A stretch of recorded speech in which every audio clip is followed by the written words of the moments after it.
Research Network Project International.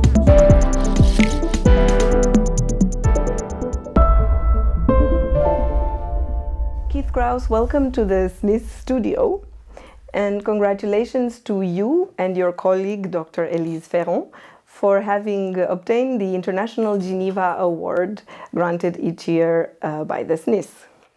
Last year, as it happened, one of the awardees was an article regarding how to get a peace situation going, about peace negotiations. So this year we were happy to see that we have an article which looks at what happens after the long period of negotiations and power and resistance that occurs when a negotiation accord has been put into place.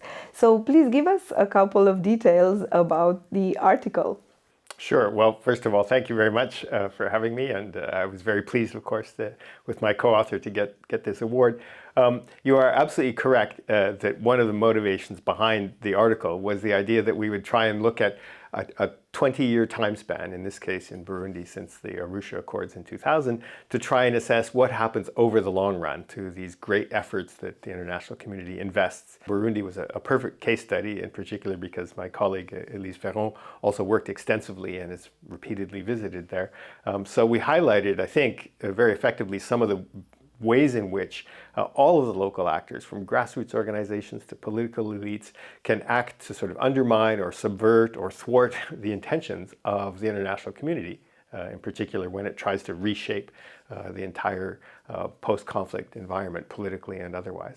We've done an image research in order to illustrate your article. And one of the image documents we found is an excerpt on the peace-building investment in Burundi done by the UN, which shows the amount of money that has been invested in the past 20 years, what the areas of work are, the rule of law, security sector reform, the reconciliation and social cohesion. We also see the external partners that your article talks about, who they are. We don't see here the local partners, who also presumably are the ones who bring resistance to this process. So could you tell us more about these local actors and also about their strategies for and dynamics of resistance to peace building? Sure. There's a couple of interesting things about this chart. The first is that the Peacebuilding Fund is really only a small part of the investments that the international community made in Burundi. The World Bank was active, but also various bilateral donors, the Dutch, the Swiss, and others, sometimes in small amounts, but it adds up over time. So the real investment, both in financial and in attention terms, was very large. And it's partly because Burundi, being next door to Rwanda, was seen as a hotspot for potential large-scale mass killings or genocidal acts. The partners, you're correct, that's a very interesting aspect. We didn't look at that in our article. We were more interested in the local actors. And every one of these organizations worked with, in some cases, civil society organizations, in other cases, directly with government ministries. So security sector reform was conducted in partnership with the new Burundian National Police Force and the army, and that was a source of great resistance on that.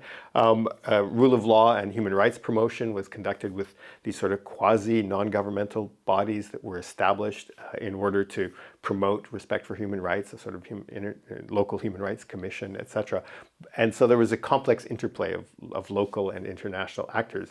Resistance showed up in almost every case, but in different forms.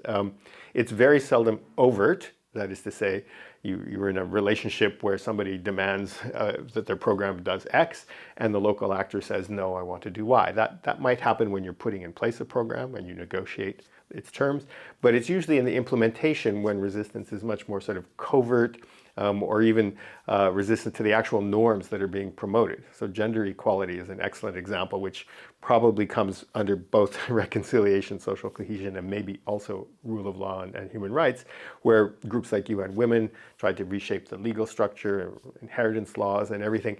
And resistance was in part to the patriarchy, if you will, the sort of powerful elites that didn't want to change the laws that would act against them, but also to the whole reshaping of gender norms in society that is not something that you can do externally from a top-down outside way. And so that shows up in what we call sort of normative resistance to this whole idea of making people's identities and their interests kind of change in profound and fundamental ways. This is another image that we found to illustrate your article, and it represents a moment of the 2015 insurrection in Burundi, which presumably had occurred as part of this resistance process to the peacebuilding, not operation, but the peacebuilding process. So maybe you can tell us a little bit more about what are the forces at play to cause such a, one could say, reactionary situation. Well, in the specific case of these demonstrations, I don't know the exact date and location, but there was essentially an attempt by the previous president to stay in power.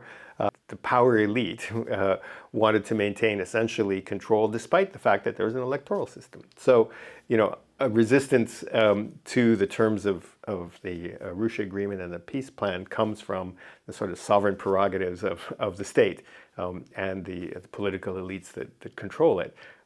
It also comes from the people in the street who try and protest some of these moves. But the human rights violations and other things that started to accelerate then really undermined, you know, any idea that there was a stable and secure peace settlement.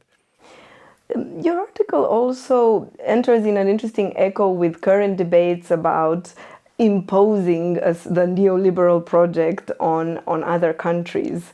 How do you view that? Well, it's part of a broader critique of so-called liberal peace building, one aspect of which was neoliberal economic reform, but it was the whole sort of liberal package of democracy promotion, human rights, gender mainstreaming, rule of law, etc., that was put in place in the early 1990s and really fueled the whole idea of peace building. And time and again we've seen in different forms, not just in Burundi, resistance to these externally imposed projects. It's easy to say that these external projects are all therefore normatively questionable. It's not easy to say that the alternatives are somehow normatively better. And you end up in a situation with, you know, soft authoritarianism or massive violations of human rights or thwarted democracies, blocked democratic transitions that are, of course, locally owned.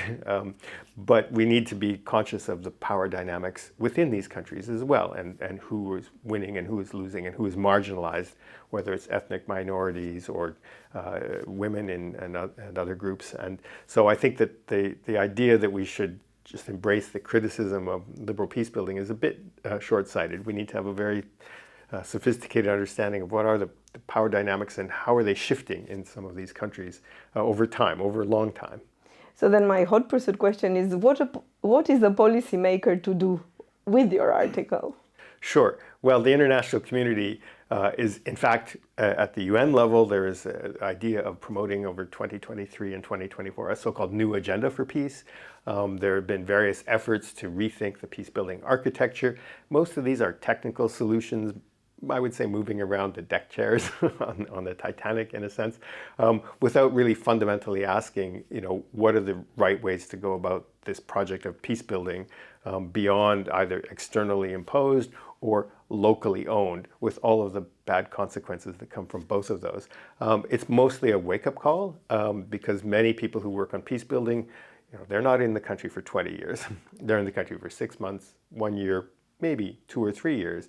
And so they seldom have a longer term perspective on what the unanticipated consequences of some of their projects might be, or on what some of the invisible, covert and other forms of resistance there might be.